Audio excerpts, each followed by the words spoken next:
What we're talking about instead is a visit happening with the Seahawks reportedly tomorrow. Bump, according to ESPN's Adam Schefter, Jalen Carter, top prospect out of Georgia and one of the top 2 defensive prospects in the draft, is visiting with the Seahawks tomorrow. The Seahawks have a chance to find out as much as they possibly can about him, including through an interview, before they decide to potentially take him at number 5 overall. Now, I've got a lot of sound from some folks who, some of whom think he's very talented, some of whom think the Seahawks should stay away. Before we get to it, what are we hoping the Seahawks learn, and what can you learn in these kinds of meetings? They got to learn enough to be confident in their decision if he is there at number 5. Do you take him? Do you not take him? You have to find out where he's from, who he hangs out with, what his home life is like, what he does on his spare time, how do you handle adversity. These all seem like generic questions that you can ask anybody when you're getting to know them, but when you're potentially going to invest millions of dollars into somebody, you have to be sure about your decision. Now, we've seen them make decisions that they were sure about that didn't work out. Everyone points out McDowell. We understand that.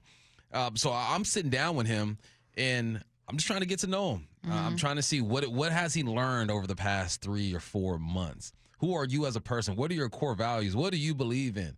Because it's deeper than just getting the football player. You're getting the person that's going to be in the locker room, that's going to be in the community. As a rookie, you got to go to the Boys and Girls Club. You got to go YMCA. You got to make all these appearances. You are representing an organization, so they're trying to find out as much as they can so they're confident in their decision, whether that be to draft him or not. Now, this is the toughest thing. How do you ask a question, or how do you have a conversation without just getting the coached up responses? Like, what kinds of questions or question in particular can get you the kind of response you're looking for? I don't think it's about the question. It's about how you make him feel when he walks into the room.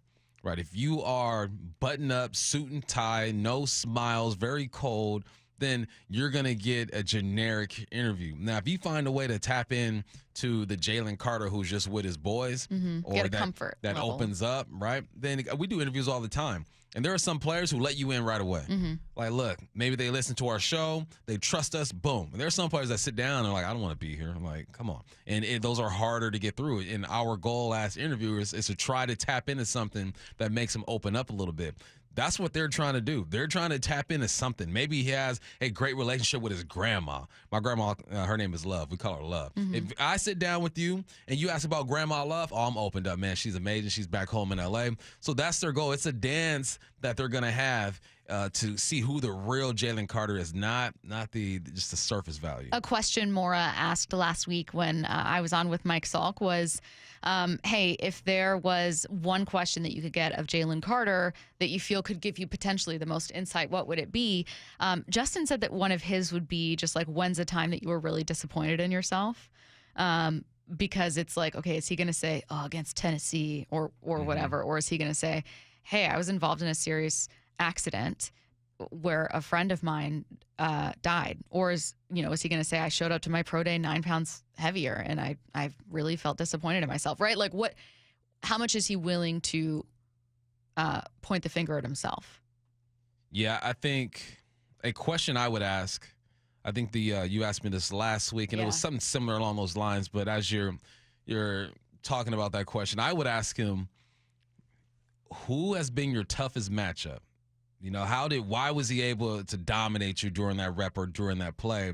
And what do you do to right the wrongs? Obviously, with you being one of the best defensive players in the league, because dudes take L's on the football field all the time. There's no perfect football player out there who grades out 100%. Assignment-wise, you can, but execution-wise, you're going to lose. So, how do you handle that? How do you handle getting your butt kicked? And who kicked your butt? All right, well, let's find out what some draft experts and former players think that Seattle should do. Matt Miller, draft expert, says that Seattle should take Jalen Carter if some of the following scenarios also fall into place. You take Jalen Carter. I almost feel like it's that simple. Like, if Jalen Carter goes 3, you take Will Anderson. If Will Anderson goes 3, you take Jalen Carter. Now, obviously, like, you want to listen. If you're out on the quarterbacks, you want to listen to somebody who wants to come up. So your first choice is probably, okay, well, let's pick up the phone and see who wants to move. But I still think Jalen Carter is going to go in the top 9.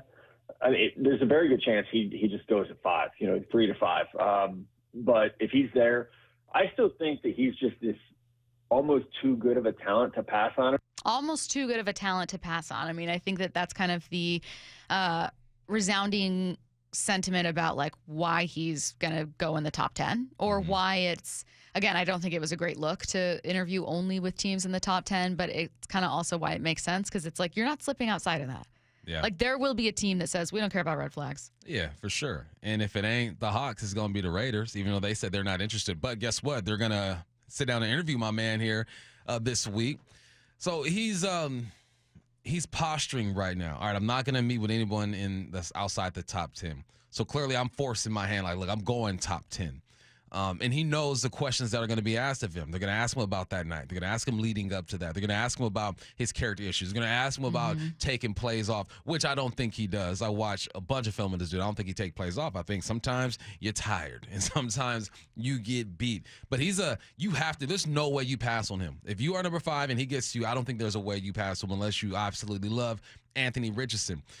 So who was that? That clip we just heard? That was Matt Miller. So Matt, I completely agree with everything Matt Miller said.